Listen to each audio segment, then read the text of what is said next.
Welcome to British Focus, the channel where we break down the absolute shambles that is British politics and expose the incompetence of those running, or should we say ruining, the country. And today, oh boy, have we got a story for you.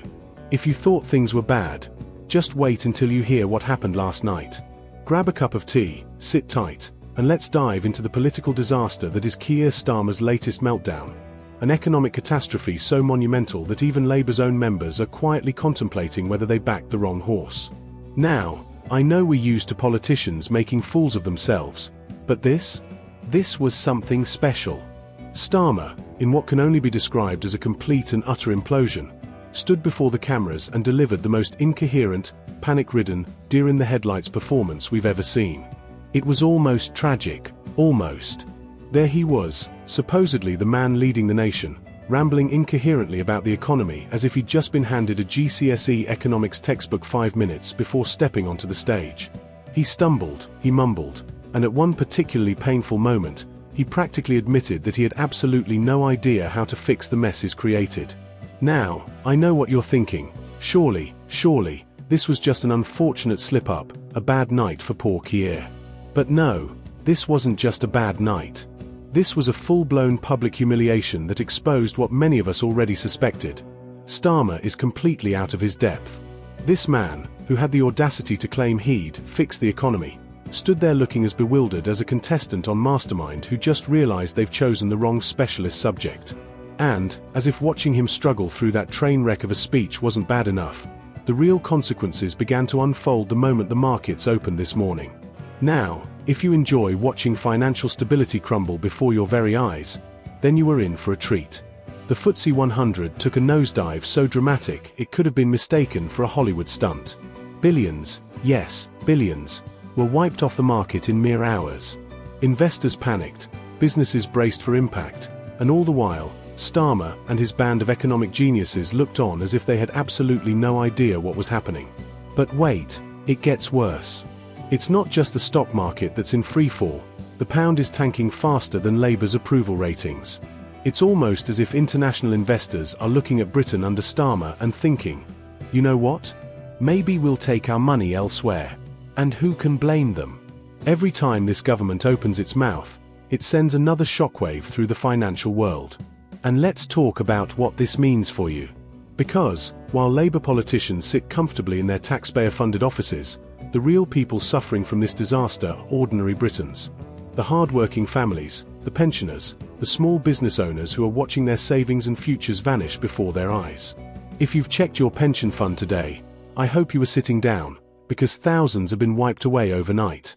That's right, the money you've been saving for years, the nest egg you've been relying on for a secure future, has just taken a massive hit, all because the man in charge of our economy couldn't string a coherent sentence together when it mattered most. And small businesses? Oh, they're really feeling the squeeze. You see, unlike Labour politicians who treat taxpayer money like their personal slush fund, small business owners actually need economic stability. They rely on consumer confidence, investment, and a government that at least pretends to know what it's doing. But no, under Labour's watch, small businesses are left floundering, watching their costs rise, their profits shrink, and their futures become increasingly uncertain. And yet, in the face of all this chaos, what does Starmer do? Does he come out with a plan? A strategy? A single, sensible solution? No, of course not. Instead, he stands there, blinking in the headlights, mumbling vague platitudes while the economy crashes around him.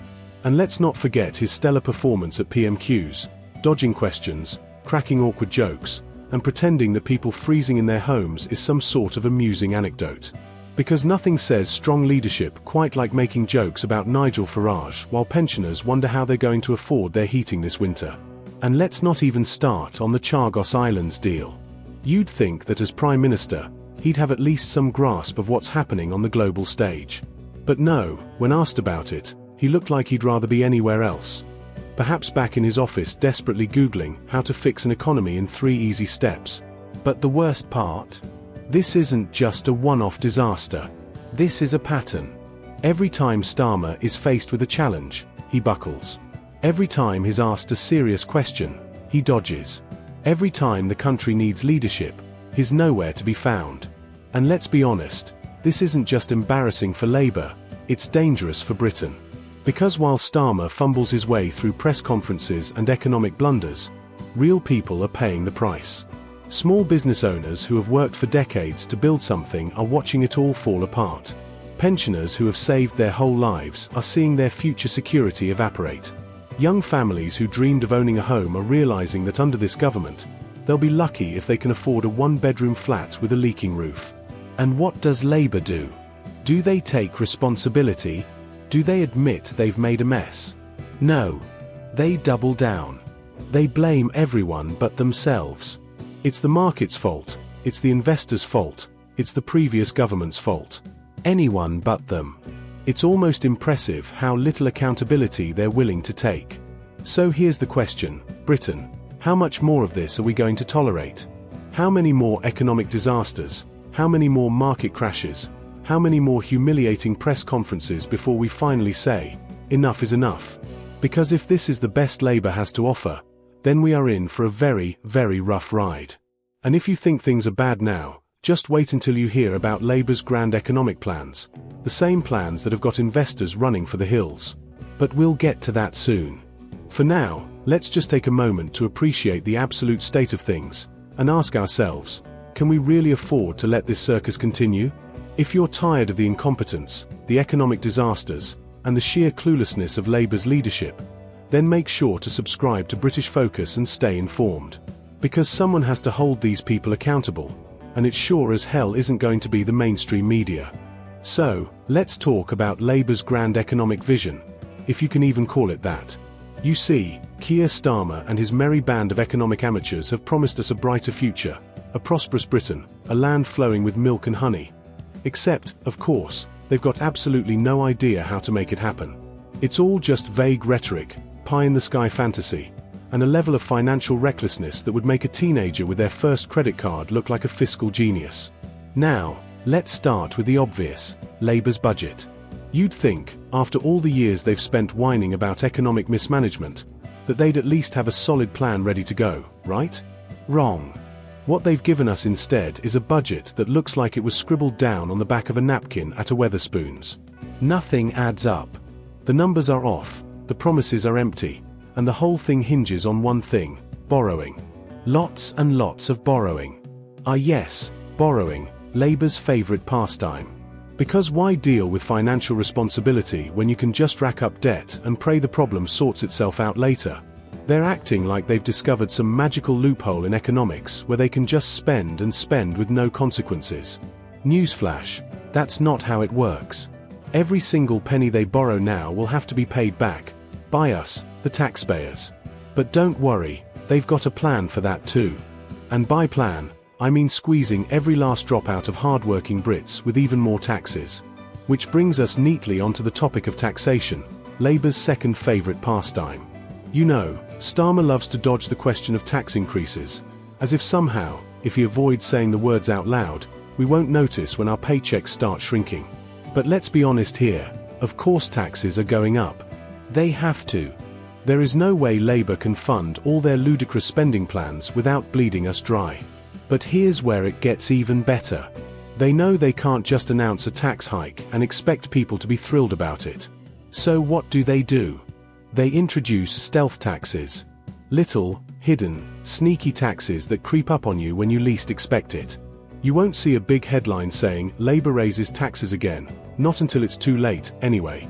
But you will notice your bills going up, your cost of living getting worse, and somehow, at the end of the month, having even less money in your pocket. And when you ask where it all went, well, turns out, Labour took it. And who gets hit the hardest? Not the politicians, not the corporations who know how to game the system, not Starmer and his well-connected cronies. No, it's the average Brit.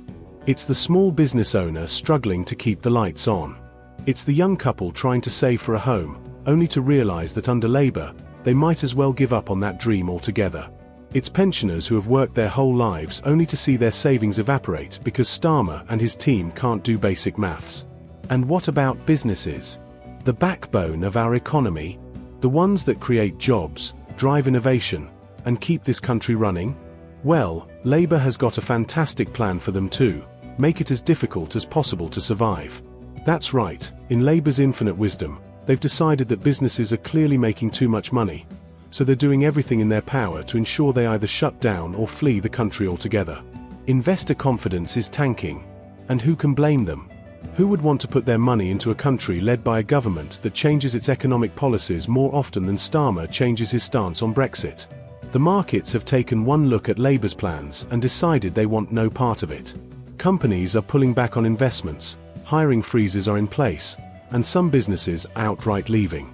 Because why stick around in a country that actively punishes success? And here's the best part: Labour seems completely baffled by all of this. They genuinely can't understand why the economy is reacting the way it is. It's like watching a toddler try to figure out why their tower of wooden blocks keeps falling over when they keep pulling pieces out from the bottom. They don't understand business. They don't understand finance. And they certainly don't understand that when you make it harder for companies to operate, you don't just hurt the big corporations. You hurt the workers, the employees, the everyday people who just want to earn a living. But let's give Labour some credit. They are consistent. Every single time they get anywhere near power, they manage to create an economic disaster of biblical proportions. You'd think they'd learn, but no. They just double down, insisting that this time will be different. Except it never is. So where does that leave us? Well, we're stuck with an economy on the brink, businesses terrified to invest, and a government that seems to be playing a very expensive game of Monopoly with our futures. And at the end of it all, it's us, the taxpayers, the workers, the business owners, who will be left picking up the pieces. But hey, at least Labour will have their big government projects, right? Those flashy spending plans that sound great in speeches but never actually deliver anything useful?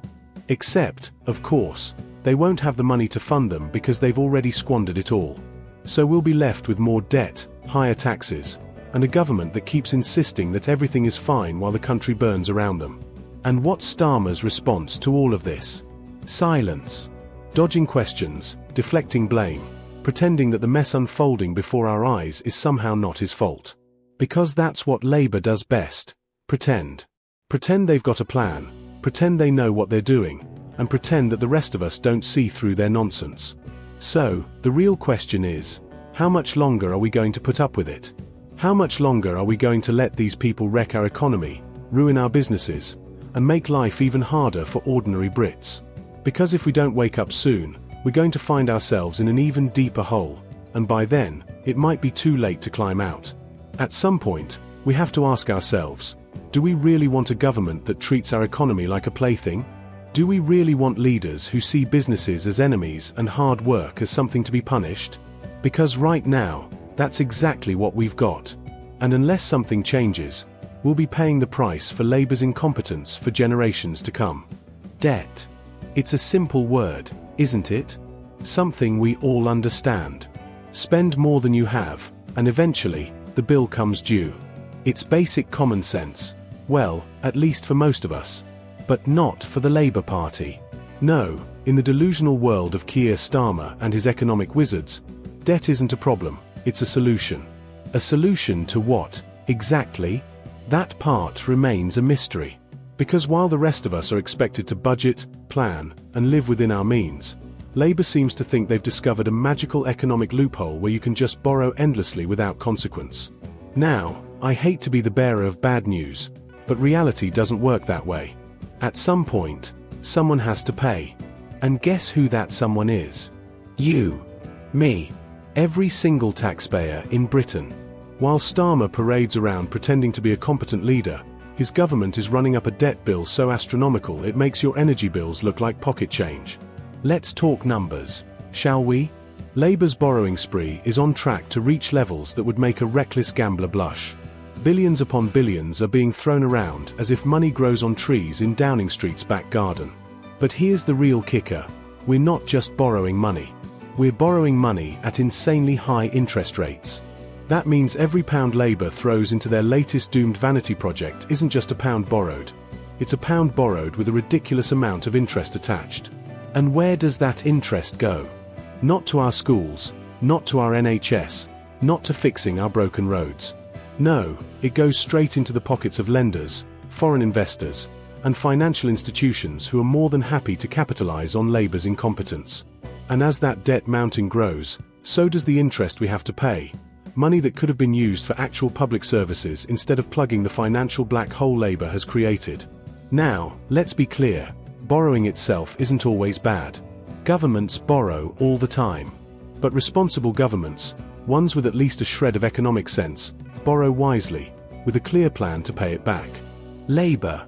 They're borrowing like a teenager with their first credit card, stacking up charges with absolutely no thought for the future. And when the bill finally comes due, they'll do what they always do, tax the hell out of the working class to cover their mistakes.